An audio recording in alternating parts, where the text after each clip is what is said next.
فلا مضل له ومن يضلله فلا هادي له وأشهد أن لا إله إلا الله وحده لا شريك له وأشهد أن محمدا عبده ورسوله أما بعد قال الله تعالى في القرآن الكريم بعد أعوذ بالله من الشيطان الرجيم يا أيها الناس اتقوا ربكم الذي خلقكم من نفس واحدة وخلق منها زوجها وبث منهما رجالا كثيرا ونساء واتقوا الله الذي تساءلون به والأرحام إن الله كان عليكم رقيبا وقال الله تعالى أيضا يا أيها الذين آمنوا اتقوا الله حق تقاته ولا تموتن إلا وأنتم مسلمون وقال رسول الله صلى الله عليه وسلم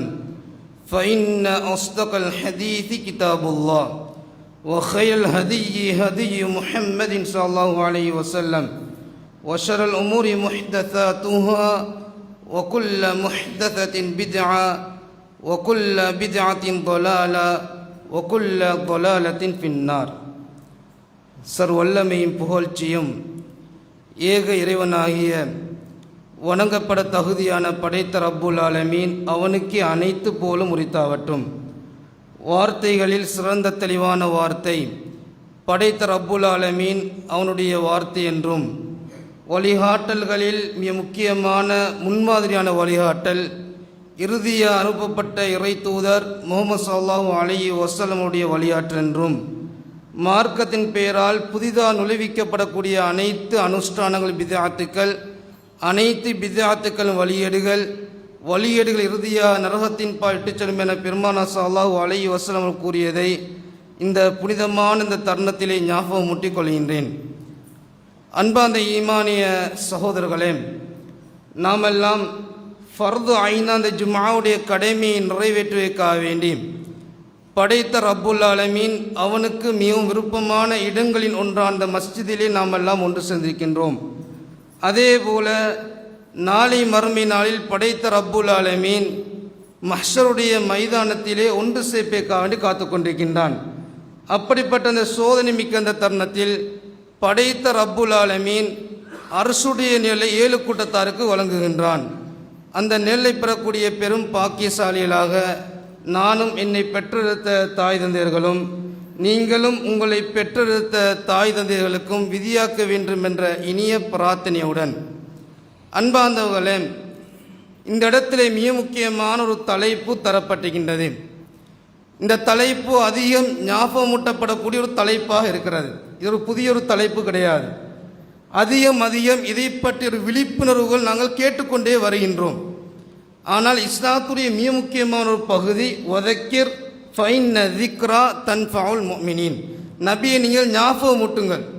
இந்த ஞாபகமூட்டல் அடிக்கடி சொல்லப்பட்ட விடயமாக இருந்தாலும் உண்மையான முஃமின்களுக்கு அது பிரயோசனத்தை தரும். அதில் எந்த விதமான மாற்று கருத்தும் கிடைக்காது. அன்பார்ந்தவர்களே, அந்த அடிப்படை இன்றைய ஜும்ஆவுடைய தலைப்பு, அதாவது போதை வஸ்துக்கு அடிமையாகும் இளைஞர்கள் என்ற தலைப்பு தரப்பட்டிருக்கின்றது. அன்பார்ந்தவர்களே, இந்த தலைப்பு இளைஞர்களை நோக்கிய ஒரு தலைப்பாக இருந்தாலும் இளைஞர்கள் மாத்திரம் இந்த தலைப்பு உள்வாங்கப்படக்கூடாது. இந்த போதை என்பது வயதெல்லைகள் தாண்டிய ஒரு வைரஸாக காணப்படுகின்றது. அனைத்து விதமான வயதெல்லைகளும் இதுக்குள் சிக்கப்பட்டு கொண்டிருக்கக்கூடிய காட்சிகள் நாங்கள் பார்க்குறோம். தலைப்பு இளைஞர்கள் என்று சொன்னாலும் வயோதிபர்களும் இது உள்வாங்கப்படுறாங்க, சிறுவர்களும் உள்வாங்கப்படுறாங்க. போதை வஸ்து என்பது வீட்டுச் சூழலை தாக்கி அனைத்து சமூக ரீதியாகவும் ஒரு ஜென்ரேஷனை அப்படியே அழிக்கக்கூடிய மிக முக்கியமான ஒரு வைரஸாக இந்த போதை வஸ்து காணப்படுகின்றது. அன்பார்ந்தவர்களே, இந்த தலைப்புக்கு முன்னால் மிக முக்கியமான ஒரு அடிப்படை நாங்கள் தெரிஞ்சு கொள்ளணும். இந்த யூதர்கள் இருக்கிறார்களே, இந்த யூதர்களுடைய மிக முக்கியமாக புரோட்டோகால் சொல்லப்படக்கூடிய அந்த திட்டத்துடைய மிக முக்கியமான ஒரு பகுதி இருக்கிறது. என்ன பகுதி தெரியுமா? ஒரு இனத்தை அழிப்பதாக இருந்தால் ஒரு கிண்ணம் மதுபானம், அதே போல அதாவது சினிமா பாடல்களை பாடக்கூடிய ஒரு பாடகி, அந்த 2 விடயங்கள் இருந்தாலே போதும் ஒரு சமூகத்தை அழிக்கலாம். அப்படிப்பட்ட 2 கொடுமையான ஒரு விடயம் தான் இந்த 2 விஷயங்கள். அதில் மிக முக்கியமான இந்த மதுபானம் என்று வரக்கூடிய இந்த போதை வஸ்து ஒரு சமூகத்தை அப்படி இல்லாமலாக்கிவிடும். இது மிக முக்கியமான ஒரு திட்டத்தில் இருக்கக்கூடிய ஒரு பகுதியாகவும் இருக்கிறது. ஒரு காலத்தில் ரசூலுல்லாஹி ஸல்லல்லாஹு அலைஹி வஸல்லம் அவர்களுடைய காலத்தை பொறுத்த வரைக்கும் ஒரு திரவமாக காணப்பட்டது. போதை வஸ்து என்பது ஒரு லிக்யூடாக காணப்பட்டுச்சு. இப்போ சொல்லிட் என்ற அளவுக்கு திரவமாக மாறிவிட்டது. அந்த அளவுக்கு மதுபானம் அதே போல போதை வஸ்துக்கள் ஊடுருவி கொண்டிருக்கக்கூடிய காட்சிகளை நாங்கள் கண்ணூடாக பார்க்குறோம். இது வெளிப்படையான ஒரு தலைப்பாகவும் இருக்கிறது. அன்பார்ந்தவர்களே, இந்த இளைஞர்களை பற்றி ஏன் இது இந்த இடத்துல விழிப்புணர்வு செய்யப்படுதுன்னு சொன்னால், இளைஞர் பருவத்துடைய அருமையை நாங்கள் தெரிஞ்சு கொள்ளணும். உலகளாவிய ரீதியில் உலகமே இயங்குவது இளைஞர்களை நோக்கித்தான்.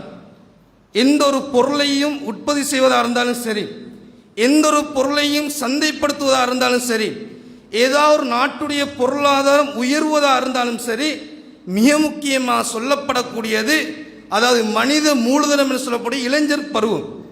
இளைஞர்களை அடிப்படையாக கொண்டு தான் நல்ல விடயங்களாக இருக்கலாம், கெட்ட விடயங்களாக இருக்கலாம், ஒரு மனிதனை இலக்காக வைத்து நடைபெறக்கூடிய காட்சியை நாங்கள் பார்க்குறோம்.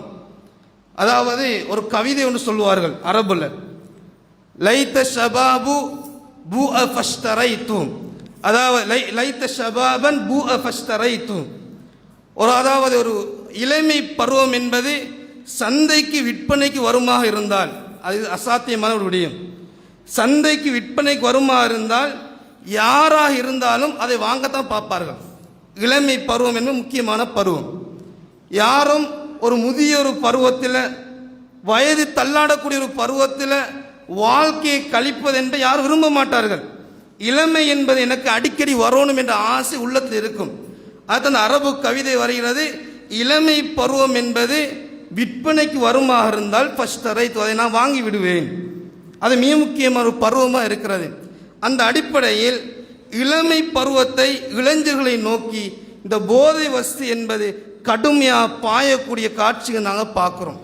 நான் விளங்கிக் கொள்ள வேண்டும், இந்த போதை வஸ்து என்பது ஒரு மனிதனை மாத்திரம் இலக்காக கொண்ட ஒரு விடயம் கிடையாது, அவரை மாத்திரம் பாதிக்கக்கூடிய ஒரு விடயம் கிடையாது. போதை வஸ்தில் ஒரு உள்வாங்கப்படுறார் என்று சொன்னால் அந்த உள்வாங்கப்படக்கூடிய அந்த தனி மனிதன் மாத்திரம் அதில் பாதிப்படைவது கிடையாது. அவரின் மூலமாக அவரது பரம்பரை பாதிக்கப்படுது, அவரின் ஊடாக அனைத்து பக்கத்து வீட்டுச் சூழல்கள் பாதிக்கப்படுது, அவரின் ஊடாக ஏனைய சமூகங்கள் பாதிக்கப்படுது. அப்போ போதை வஸ்து என்பது தாவி போகக்கூடிய மிக முக்கியமான ஒரு விடயமாக காணப்படுது. நாங்கள் அன்றைய காலத்தை வைத்து நாங்கள் புரிஞ்சு கொள்வோம். அன்றைய காலத்தில் மதுபானம் என்பது மிக முக்கியமாக போதை வஸ்தாக காணப்பட்டுச்சு. இந்த மதுபானத்தை பற்றி ரப்புல் ஆலமீன் அல் குர்ஆன்ல சொல்கின்ற பொழுது, இன்னமல் ஹம்ரு வல் மைசிரு வல் அன்சாபு வல் அஸ்லாமு ரிஜ்சும் மின் அமலி ஷைத்தானி ஃபஜ்தனிபூஹு லஅல்லக்கும் துஃப்லிஹூன்.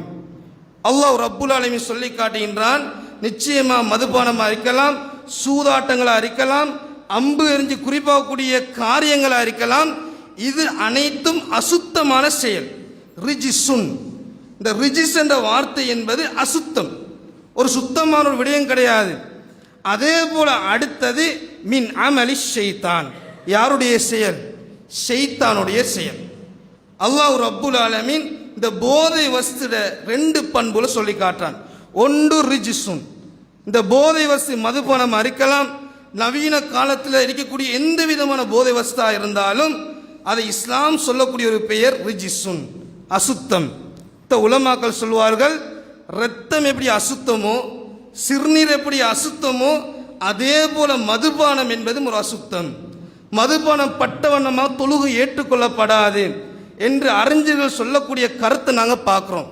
அதே போல அடுத்தது மின் அமலி ஷைத்தான், இந்த செயல்பாடு என்பது ஷைத்தானின் ஊடாக வரப்பட்ட ஒரு செயல். நீங்கள் வெற்றி பெறணும் சொன்னால் இந்த பண்பாடை ஒட்டிய வண்ணமாக இருக்கக்கூடிய போதை வஸ்துக்களை விட்டு நீங்கள் தவிர்ந்து கொள்ளுங்கள்.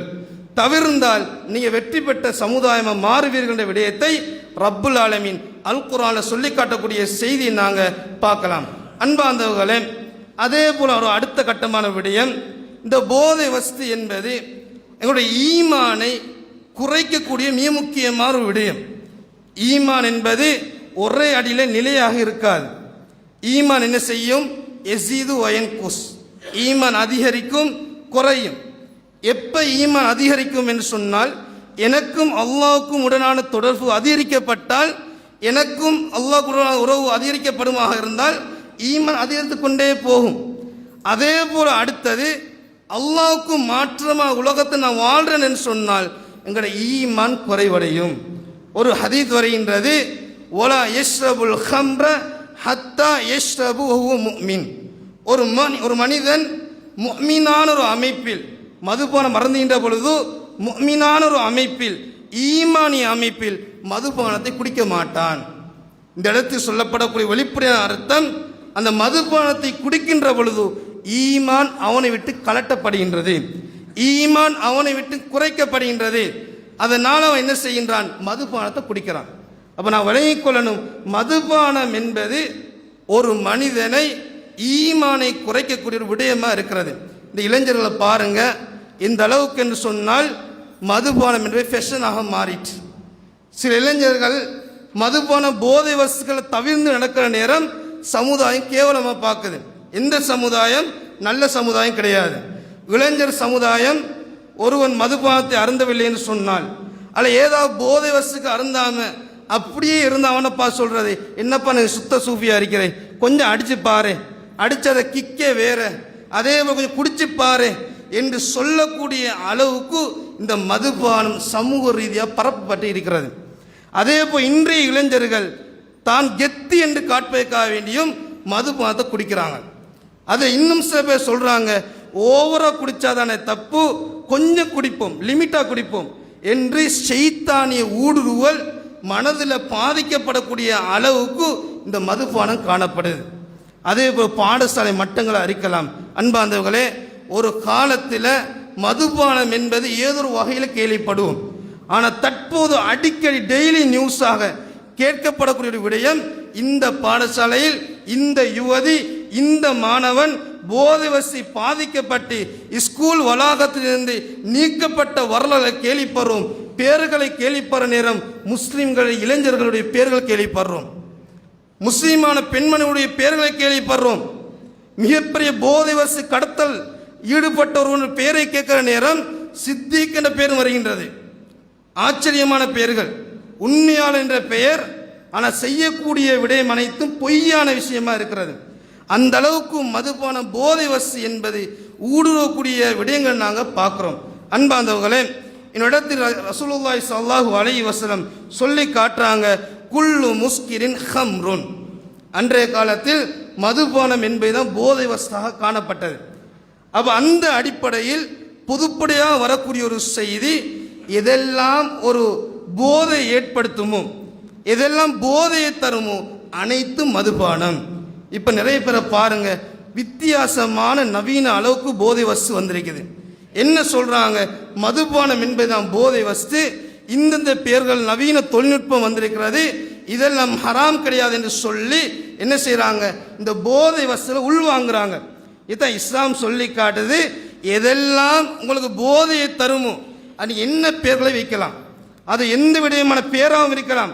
போதையை தருமா இருந்தால் அது ஹம்ர், அது மதுபானத்துக்கு உட்படக்கூடிய ஒரு விடயம். வகுல்லு முஸ்கிரின் ஹராம், அந்த அனைத்து போதை தரக்கூடிய விடயம் ஹராமான ஒரு விடயம் என்ற விடயத்தை இறைத்தூதர் ஸல்லல்லாஹு அலைஹி வஸல்லம் சொல்லிவிட்டு அடுத்த கட்டம் சொல்றாங்க, ஒமன் ஷரிபல் ஹம்ர, யார் ஒருவன் மதுபானத்தை குடிக்கிறானோ, தொடர்ச்சியாக குடிக்கிறான், லம் யதுப், அவன் தௌபா கேட்கல, தொடர்ச்சியாக குடிச்சு கொண்டே இருக்கிறான், அப்படி குடிப்பானா இருந்தால் லம் யஷ்ரபுஹா ஃபில் ஆஹிரா, மர்மையில அல்லாஹ் ரப்புல் ஆலமீன் மதுபான ஆறை தயார்படுத்தியிருக்கிறான். அந்த மதுபான ஆற்றில் எந்த விதமான போதையும் கிடையாது, அமிர்தமான அந்த ஆறு, அந்த மதுபான ஆறில் குடிப்பதற்கான பாக்கியதை ரப்புல் ஆலமீன் அவனுக்கு தரமாட்டான். யார் அவன்? மதுபான போதையில் மூழ்கி கிடந்து தௌபாவும் செய்யாத நிலைமையில அவன் அப்படியே மௌத்தாரான்னு சொன்னால் முதலாவது பாக்கியமான மதுபான ஆறு என்ற பாக்கியத்தை அவன் இழக்கின்றான். அந்த பாக்கியத்தை ரப்புல் ஆலமீன் ஹதீஸ்னூடாக இறைத்தூதர் ஸல்லல்லாஹு அலைஹி வஸல்லம் சொல்லி காட்டக்கூடிய செய்தியை நாங்கள் பார்க்கலாம். ஏன் நான் மதுபானம் சொல்லி காட்டுறேன் தெரியுமா சகோதரர்களே? போதை வஸ்துடைய அடிப்படையே மதுபானம் தான். உலமாக்கள் சொல்லுவாங்க உம்முல் ஹபாயிஸ், பாவத்துடைய அதே போல பாவங்களுக்கு ஆரம்பிக்கக்கூடிய ஒரு தாயாக இந்த மதுபானம் இருக்கிறது. ஒரு முறை சஹாபா பெருமக்கள் இந்த அளவுக்கு என்று சொன்னால் அபூபக்கர் சித்திக் ரலியல்லாஹு தஆலா அன்ஹு, அதே போல உமர் இப்னு கத்தாப் ரலியல்லாஹு தஆலா அன்ஹு, ஏனைய சஹாபாக்கள் ஒரு விடயத்தை பேசிக் கொண்டிருக்கிறாங்க. என்ன விடயம்? அதாவது ஃபதக்கரு அஅலமல் ஹபாயிர், பாவங்களில் மிகப்பெரிய பாவம் என்ன? இதை பெரும் சஹாபாக்கள் பேசிக் கொண்டிருக்கிறாங்க. அபூபக்கர் சித்திக் ரலியல்லாஹு தஆலா அன்ஹு, உமர் இப்னு கத்தாப் ரலியல்லாஹு தஆலா அன்ஹு, ஏனைய சில சஹாபாக்கள் பேசிக் கொண்டிருக்கிறாங்க. அவர்களுக்கு மத்தியில் ஒரு சரியான ஒரு முடிவு வரல. அப்போ அந்த நேரத்தில் அதாவது அப்துல்லா இப்னு அம்ர் ரலியல்லாஹு தஆலாவை நோக்கி இந்த செய்தி கொண்டு செல்லப்படுது. அந்த சஹாபாக்கள் சொல்றாங்க, அப்துல்லா இப்னு அம்ர் இப்னு ஆஸின் பக்கம் இந்த கேள்வியை கேட்டு பாருங்க, எது மிகப்பெரிய ஒரு பாவம் என்று கேட்கிற நேரம் அந்த சஹாபி சொல்றாரு, அதாவது ஷுர்புல் ஹம்ர், மதுபானம் குடிக்கிறது தான் பாவங்களுடைய தாய். இந்த விடயத்தை சொன்னவுடன் சஹாபாக்கள் கேட்கிறான், ஏன் நீ அந்த விடயத்தை சொல்றீங்க? அந்த நேரத்தில் ஒரு செய்தி அந்த சஹாபி அறிவிக்கிறார். என்ன செய்தி தெரியுமா? அன்றைய கால பனு இஸ்ரவேலர்கள், அந்த பனு இஸ்ரவேல் என்ற கோட்பாட்டில் இருந்த சில அரசர்கள் மிக முக்கியமான ஒரு பண்பு, யாரா ஒரு ஆளை பிடிச்சி என்ன செய்வாங்க, சில தெரிவு சுதந்திரம் கொடுப்பாங்க. என்ன தெரிவு சுதந்திரம்?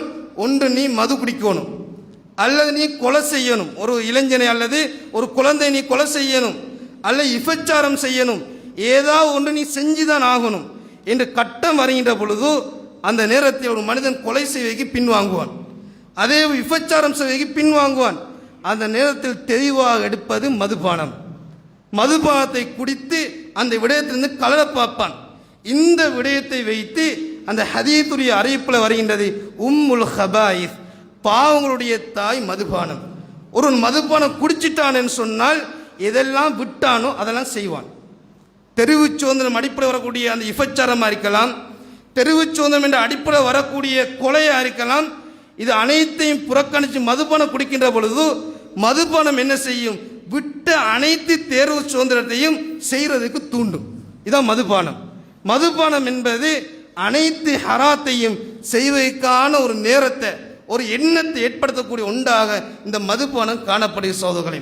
இதைத்தான் இஸ்லாம் சொல்லி காட்டுது, போதை வஸ்துடைய தன் தாயாக இருப்பது இந்த மதுபானம் என்று சொல்லப்படக்கூடிய இந்த போதை வஸ்து.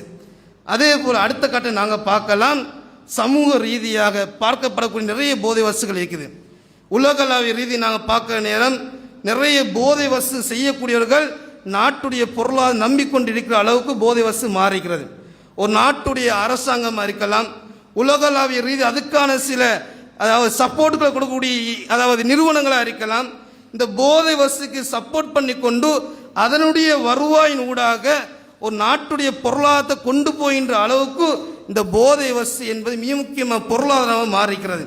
இப்போ நான் இலங்கை எடுத்துக்கொண்டாலும் கூட நாங்கள் அதிகமாக போதை வஸ்து கேள்விப்படுறோம், அதாவது ஹெரோயின் கேள்விப்படுறோம், அதே போல சில அபீன் என்ற ஒரு போதை வஸ்து கேள்விப்படுறோம். நவீன காலத்தில் ஐஸ் போதை என்று சொல்லப்படக்கூடிய மிக முக்கியமான போதை வஸ்தை கேள்விப்படுறோம். இது அனைத்து நவீன முறையில் வந்திருக்கக்கூடிய மிக முக்கியமான மோசமான போதை வஸ்தாக காணப்படுது. எந்த அளவுக்குன்னு பாருங்க, 2023ஆம் ஆண்டு இலங்கையுடைய புள்ளி விவரவியல் அறிக்கை, அதாவது national dangerous drugs control board ஒரு அறிக்கை வெளியிடுகின்றது. இலங்கையில் 2023ஆம் ஆண்டு ஐஸ் போதை பாவித்தவருடைய விவரம் வெளியிடப்படுது. அந்த விவரத்தில் 22லிருந்து 29 வயசுக்கு உட்பட்டாக்கள் தான் ஐஸ் போதையில் சிக்கி கொண்டிருக்கிறாங்க. அப்போ 22, 29 என்பது எந்த வயசு சகோதரர்களே? நாங்கள் சொல்லக்கூடிய இளைஞர் பருவம்.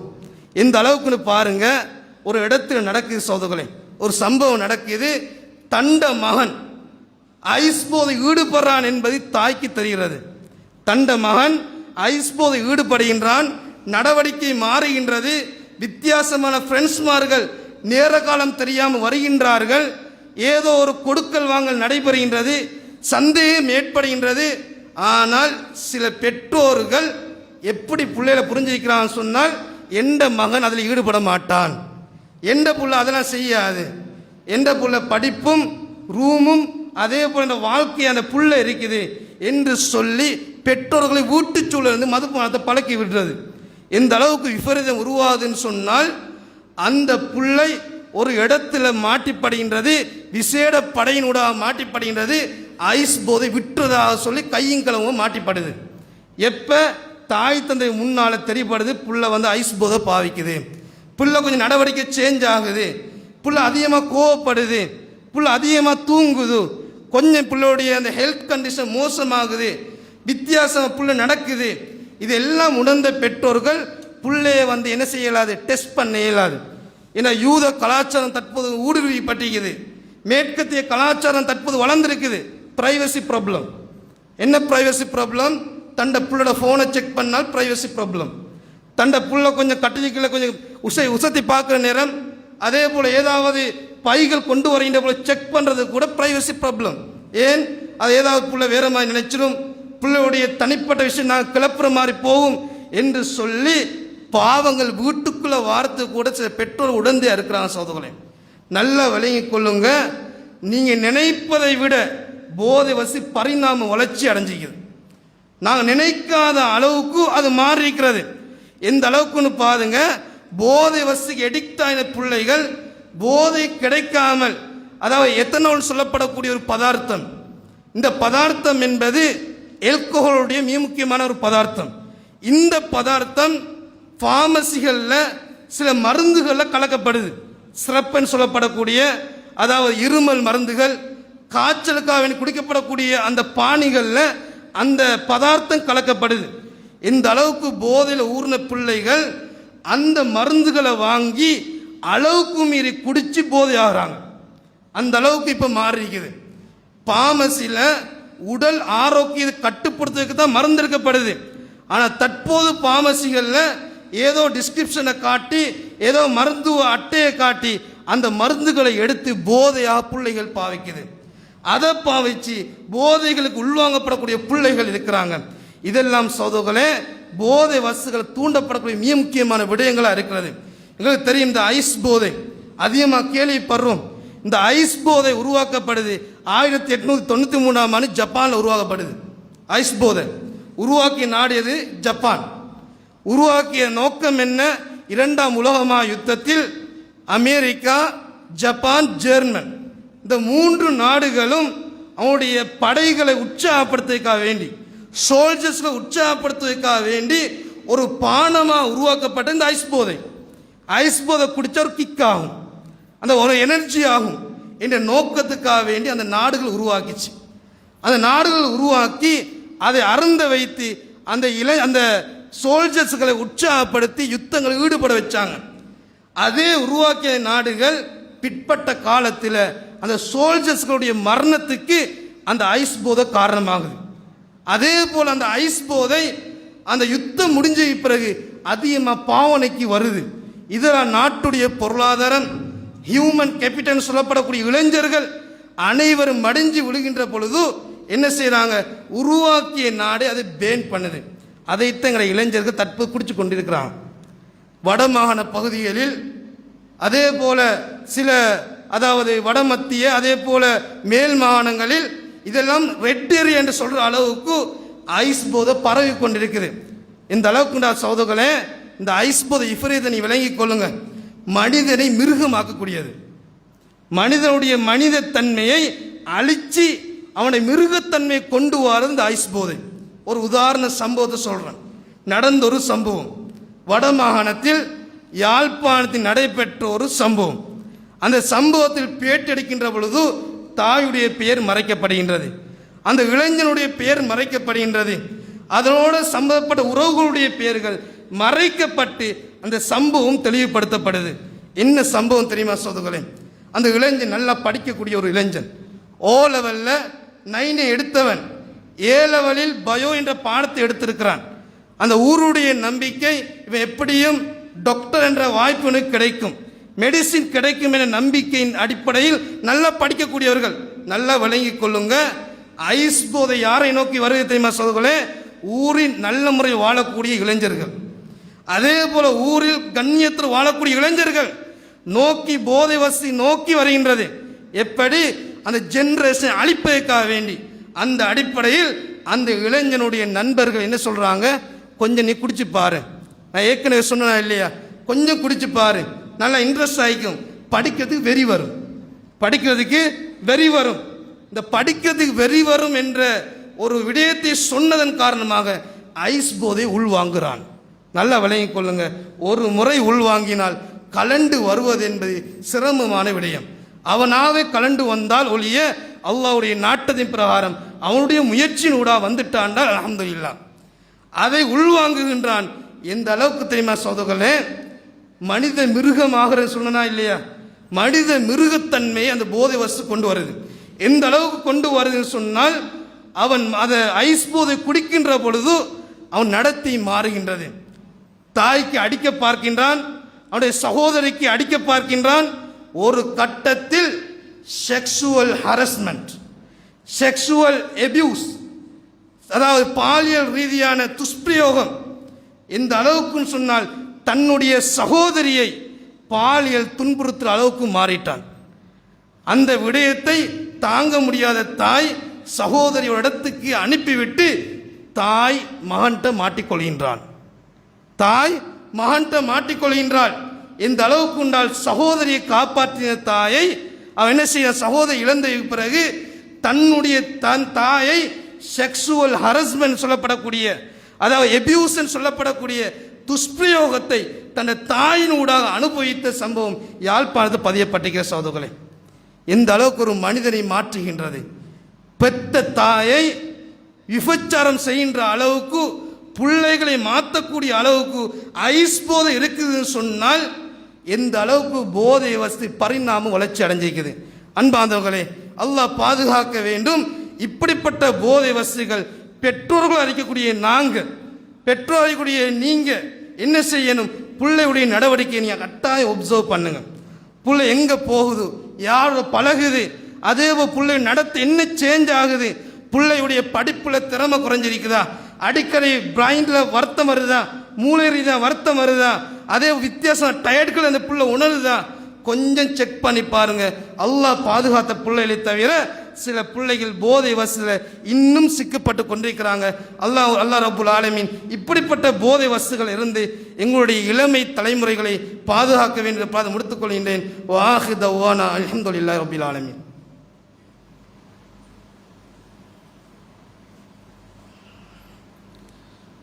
அல்ஹம்துலில்லாஹி ரப்பில் ஆலமீன். வஸ்ஸலாத்து வஸ்ஸலாமு அலா அஷ்ரஃபில் அன்பியாஇ வல் முர்சலீன் வ அலா ஆலிஹி வஸ்ஸஹ்பிஹி அஜ்மஈன். அம்மா பஅத். அன்பார்ந்த ஈமானிய சகோதரர்களே, ஒரு நீண்டொரு தலைப்பாக இருந்தாலும் இது ஜும்ஆவுடைய நேரத்தை விட ஏனைய நேரங்களில் பேசப்பட வேண்டிய ஒரு தலைப்பு. அதிகமான விடயங்கள் உள்வாங்கப்பட வேண்டும். இருந்தாலும் சில விடயங்களை மாத்திரம் ஞாபகம் முட்டிக்கொள்கிறேன். அன்பார்ந்தவர்களே, அதே போல் இந்த போதை வசதி என்பது இன்னொரு விடயமாக பரவப்படுது. நிர்பந்தம் என்ற அடிப்படையில் போதை வசத்தை பாயக்கூடிய இளைஞர்கள் மீக்கிறாங்க. இது இளைஞர்கள் மாத்திரம் கிடையாது, வயோதிபர்களும் இந்த பாவனையில் இருக்கிறாங்க. என்ன நிர்பந்தம், மெடிக்கல் ரீதியாக நான் கட்டாயம் அதை குடிச்சு தான் ஆகணும். எந்த அளவுக்குன்றால் பல ஆப்ஷன்கள் இருக்கும். தன் நோயை குணப்படுத்துவதற்கு பல ஆப்ஷன்கள் ரப்புலான் தந்திருப்பான். ஆனால் இவருடைய நோக்கம் போதையின் ஊடாகத்தான் தன் நோயை நாங்கள் என்ன செய்யலாம், நீக்கலாம் என்ற அடிப்படையில் மருத்துவத்தை நோக்கமாக கருதி போதை வசதிகளை ஈடுபடக்கூடிய இளைஞர்களும் வயோதிபர்களும் நிறைய வயதுக்குட்பட்டவர்களும் இதில் ஈடுபட்டு கொண்டு இருக்கிறாங்க. அன்பாந்தவர்களே, ஒரு செய்தி வருகின்றது. இந்த செய்தியை பொறுத்த வரைக்கும், அதாவது தாரிக் இப்னு சுவைத் சொல்லப்படக்கூடிய ஒரு சஹாபி இறைத்துதை பார்த்து மதுபானத்தை பற்றி கேட்குறாரு. அப்போ அல்லாஹ்வுடைய தூதர் சொல்கிறாங்க, மதுபானம் தடுக்கப்பட்டு விட்டது. அப்போ அந்த சஹாபி சொல்கிறாரு, நான் மதுபானத்தை ஏன் தயாரிக்கிறேன் தெரியுமா, ஒரு மருத்துவத்துக்காக வேண்டி நான் தயாரிக்கிறேன், ஒரு நிவாரணிய கொடுப்பைக்காக வேண்டி மதுபானத்தை தயாரிக்கிறேன் என்ற விடயத்தை அந்த சஹாபி சொன்னவுடன், இன்னஹு லைஸ பிதவாஇன் வலாக்கின்னஹு தாஉன், மதுபானம் என்பது ஒரு நிவாரணியை தராது, மதுபானம் என்பது நோயைத்தான் ஏற்படுத்தும் என்று சொல்லி மதுபானத்தை மருத்துவ ரீதியான விடயத்துக்கு கூட இஸ்லாம் கூடாது என்று சொல்லுது.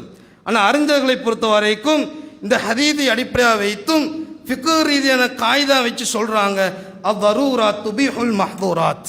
இக்கட்டான நேரத்தில் ஹராம் ஹலாலாக்கப்படும். இந்த இக்கட்டான விடயம்தான் நான் கட்டாயம் அவதானிச்சு கொள்ளணும். உயிர் போற கட்டம், வேற ஆப்ஷனே இல்லை, அதைத்தான் செஞ்சு ஆகணும். அது எப்படிப்பட்ட டாக்டராக இருக்க வேண்டும்? முஸ்லீம் டாக்டராக இருக்கணும். சில அறிஞர்கள் ஷரஹ் பண்ற நேரம் அந்த டாக்டர் முஸ்லீம் டாக்டராக இருக்க வேண்டும். அதே போல நீதியான அதிலான ஒரு டாக்டராக இருக்கணும். அப்படிப்பட்ட டாக்டர் அவங்க ஸ்டேட்மெண்ட் தரணும். உங்களோட மருத்துவத்தை குணமாக்கணும் என்று சொன்னால் இந்த ஆல்கஹாலை நீங்க பாவிச்சு தான் ஆகணும் என்று சொன்னால் அந்த அளவு தான் நாங்கள் பாவிக்கணும். அந்த அளவுக்கு மீறி பாவிப்பது இஸ்லாம் ஹராம் ஆக்கி இருக்கின்றது. அதை நாங்கள் புரிஞ்சு கொள்ளணும். நிர்பந்தம் என்பது எந்த அளவு என்பதை நாங்கள் புரிஞ்சு கொள்ளணும். அதே போல அடுத்த கட்டம், மதுபானத்துக்கு எடிக்டாக இருக்கக்கூடியவர்கள் அதிகமாக சொல்லக்கூடிய ஒரு விடயம்தான். இளைஞர்களை நோக்கி கேட்டாலும் எனக்கு ஒரு அடியில் மதுபானத்தை போதை வசதி விடுவது என்பது ஒரு இம்பாசிபிளான விஷயம், ஒரு அசாத்தியம், லேசாக விட இயலாது. நான் என்ன செஞ்சேன், ஸ்கூல் படிக்கிற காலத்திலிருந்து அதே போல ஏனைய ஒரு வயசை அடையாளப்படுத்தி இந்த வயசில் இருந்து நான் இவ்வளோ வருஷம் குடிச்சு கொண்டிருக்கிறேன், இவ்வளோ வருஷம் போதையை பாவச்சு கொண்டிருக்கிறேன், ஒரே ஆளில் விடுங்கன்னு சொன்னால் கூட விட இயலாது என்று சொல்லி காரணங்கள் சொல்கிறோம் சகோதரர்களே. இந்த காரணம் அல்லாஹ்ட்ட எடுபடாது. இந்த காரணம் உலக மக்களுக்கு எடுபடும், அல்லாஹ்விடம் எடுபடாது. இந்த சஹாபாக்களை பொறுத்த வரைக்கும் நல்லா புரிஞ்சு கொள்ளுங்க. ஐயாமுல் ஜாஹிலியா காலத்திலிருந்து, அறியாமை காலத்திலிருந்து மதுபானம் முற்ற ஹராமாக்கக்கூடிய காலம் வரை எத்தனை வருஷம் இருந்தது? அத்தனை வருஷமும் மதுபாவனைகளை பாவித்திருந்த சஹாபா பெருமக்கள் எப்போது மதுபானம் முற்றாக தடை செய்கின்ற வரை மதுபானம் குடிச்சு கொண்டிருந்தாங்க. அப்படிப்பட்ட ஒரு சமுதாயத்தை அல் குர்ஆனிய வசனம் மாத்தது. என்ன வசனம்? அபூ தல்ஹா என்ற சஹாபியுடைய வீட்டில் எல்லா சஹாபா குடிச்சு கொண்டிருக்கிறாங்க. எல்லா சஹாபா கையில் மதுபான குவளைகள் இருக்கிறது. மதுபானம் படித்தனமா தடை செய்யப்படுது. இறுதியா ஒரு வசனம் இறங்குகின்றது, இன்னமல் ஹம்ரு வல் மைசிரு வல் அன்சாபு வல் அஸ்லாமு ரிஜ்சும் மின் அமலி ஷைத்தானி ஃபஜ்தனிபுஹு லஅல்லக்கும் துஃப்லிஹூன். நிச்சயமா மதுபானம், சூதாட்டம், இது அனைத்தும் ஷைத்தானை அருவருக்கத்தக்க செயல். நீங்க வெற்றி பெற வேண்டும் என்று சொன்னால் நீங்க மதுபானத்தை, அந்த போதை வசை விடணும் என்று சொன்னவுடன் எந்த சஹாபாக்களும் இந்த காரணத்தை சொல்லல. என்ன காரணம்? ஐயாமுல் ஜாஹிலியா காலத்திலிருந்து நான் மதுபானத்தை பாவித்து கொண்டு வந்தேன், இப்ப நான் எப்படி விட்டுறது? அல்ல நாங்க யோசிக்கிற மாதிரி இதோட ஹராம் என்று சொன்னால் எடுத்த கப்பை குடிச்சிட்டு வைப்போம், அப்படி கூட சஹாபாக்கள் யோசிக்கல. இந்த வசனம் இறங்கியவுடன் அனைத்து சஹாபாக்களும் கையில் இருந்த அனைத்து தூக்கி தூக்கி உடைக்கிறாங்க. இந்த அளவுக்கு உண்டால் அபூ தல்ஹா என்ற சஹாபி சொல்றாரு, அனஸே வீட்டுக்குள்ள மதுபான குவளைகள் இருக்கிறது, மதுபான பீப்பாய்கள் இருக்கிறது, அந்த மதுபான பீப்பாய்களை அப்படி அடிச்சு உடைங்க. எந்த அளவுக்கு உண்டால் அந்த ஹதீத் வருகின்றது, ஃபஜரத் ஃபீ சிகக்கில் மதீனா. அதை உடைச்சவுடன் மதுபானம் எந்த அளவுக்கு பரவுது என்றால் அனைத்து தெரு ஓரங்களிலும் மதுபானம் ஓடுது. மதுபானம் ஆறாக ஓடுது. நீர் எப்படி ஆறாக ஓடுதோ அதே போல மதுபானம் ஆறாக ஓடுது. இதெல்லாம் மாத்தின அல் குர்ஆனிய வசனம் எப்ப மாத்துச்சு? அப்பதான் இறங்கிச்சு. எங்களுக்கு 1400 வருஷத்துக்கு முன்னால் அந்த வசனத்தை நாங்கள் இப்போ அமுல்படுத்துறது பல காரணங்களை சொல்றோம். அன்பாந்தவர்களே, இந்த காரணம் சஹாபாக்களுக்கு தெரியாதா? சஹாபாக்களுடைய காரணம் என்பது ஈமானுக்கு முன்னால் எதுவும் கிடையாது. ஈமான் என்பது உறுதியாக இருந்தால் எப்படிப்பட்ட மதுபானமும் என்ற வாழ்க்கையில் அண்டாது. சகோதரர்களே, நல்லா விளங்கிக் கொள்ளுங்க. உங்களோட வாழ்க்கை சுபிச்சம், அதே போல வாழ்க்கையுடைய உயர்ச்சி அனைத்தையும் அடித்து நொறுக்கக்கூடிய ஒன்றாக இருந்தால் போதை வசி தவிர எதுவும் கிடையாது. சகோதரர்களே, இப்படிப்பட்ட போதை வசி எந்த நொடியிலும் இந்த உடம்புல படாத அளவு, என்னுடைய ரத்தத்தில் கலக்காத அளவு என்ற வாழ்க்கையை நான் அமைச்சு கொள்ளணும். போதை ஈடுபடக்கூடிய பிள்ளைகள், அதே போல் இளைஞர்கள் நன்றாக புரிந்து கொள்ளுங்கள். அந்த அமைப்பு நான் மௌத்தாயிட்டோம் என்று சொன்னால் லா எதுகுல் ஜன்னான் ஒரு ஹதீஸ் வருதா இல்லையா? 3 கூட்டத்தினர்கள் சுவர்க்கமே நுழைய மாட்டாங்க. ஒன்று முசத்திக்கும் பிஸ்ஹர், அதே போல அடுத்தது முதுபீனும் பில்ஹம், மதுபானத்தை தொடர்ச்சியாக குடிக்கக்கூடிய ஆக்கள். இப்படியான ஆக்கள் சுவர்க்கத்துக்கு நுழைய இயலாது. ஹதீஸுடைய எச்சரிக்கை இருக்கிறது. எனவே மதுபானம் என்று சொன்னால் அனைத்து போதை வஸ்தும் வரும். என்ன நவீன பேராக இருந்தாலும் அனைத்து மதுபானத்துடைய சட்டத்துக்கு வரும். இப்படிப்பட்ட போதை வசி நாங்கள் தூரமாக வேண்டும். அதே போல் இன்னொரு சிறிய ஒரு ஞாபகம் மூட்டல், இன்ஷா அல்லாஹ் நாளைய தினம் எங்களுக்கு தெரியும் தாசுவாவுடைய நாள். ஏற்கனவே உங்களுக்கு அதுக்கான பயான் நிகழ்ச்சி நடைபெற்றிருக்கும். இந்த தாசுவாவுடைய சிறப்பு, ஆஷுராவுடைய சிறப்பு. இந்த ஆஷுரா நோன்பை பொறுத்த வரைக்கும் ஒரு வருஷத்துக்கான கஃபாரா. அதே போல் தாசுவன நோன்பு நான் யகூதிகளுக்கு மாறு செய்வதற்காக வேண்டி நாங்கள் என்ன செய்கிறோம், 9வது நாளில் நபியுடைய வார்த்தை என்ற அடிப்படையில் சுன்னத்தை ஹயாத்தாக்குறோம். இல்லை அசுமன்ன தாசியா, வரக்கூடிய வருஷம் நான் உயிரோடு இருந்தால் அந்த 9வது நாளை நான் நோன்பு பிடிப்பேன் என்று சொன்ன அந்த நோன்பு நாளைய தினம் வருகின்றது. அதே போல் அடுத்த ஆஷுரா என்பது ஞாயிற்றுக்கிழமை அந்த நோன்பு நோற்ற அமைப்பில் அந்த ஆஷுரா நோன்பு இருக்கிறது. முடியுமானவர்கள், எந்த விதமான காரணம் இல்லாதவர்கள், காரணம் இருப்பவர்களுக்கும் அதுக்கான சில சலுகைகள் இருக்கிறது. இது கடமை கிடையாது, சுன்னத்தா இருந்தாலும் சஹாபாக்குடைய பண்பாடான கடமை போல சுன்னத்தை செய்யணும். சுன்னத்தா இருந்தாலும் கடமையான ஒரு விடயத்தை நான் எவ்வாறு செய்வோமோ அதே எனர்ஜியோட சுன்னத்தை செய்யணும். இது சஹாபாக்குடைய மிக முக்கியமான ஒரு பண்பாடு. எனவே எந்த விதமான கஷ்டம் இல்லாத நேரம், அதே பயண டயர்ட் இல்லை, உடல் ஆரோக்கியம் இருக்குதுன்னு சொன்னால் ஆஷுராவையும் தாசுவாவை நாங்கள் என்ன செய்வோம், நோட்டுக்கொள்வோம். எல்லா வல்ல ரப்புல் ஆலமீன் இப்படிப்பட்ட போதை வஸ்துக்களை இருந்தும் அதே போல போதை வஸ்து பயன்பாடுகளும் இருந்தும் எங்களுடைய இளைய தலைமுறை, அதே போல் வயோதிப தலைமுறை, இப்படிப்பட்ட அனைத்து சமூகத்திலிருந்தும் அல்லாஹ் ரப்புல் ஆலமீன் காப்பாற்ற வேண்டும் என்ற இனிய பிரார்த்தனை முடித்துக்கொள்கின்றேன். வாஹி தவானா அல்ஹம்துலில்லாஹி ரப்பில் ஆலமீன்.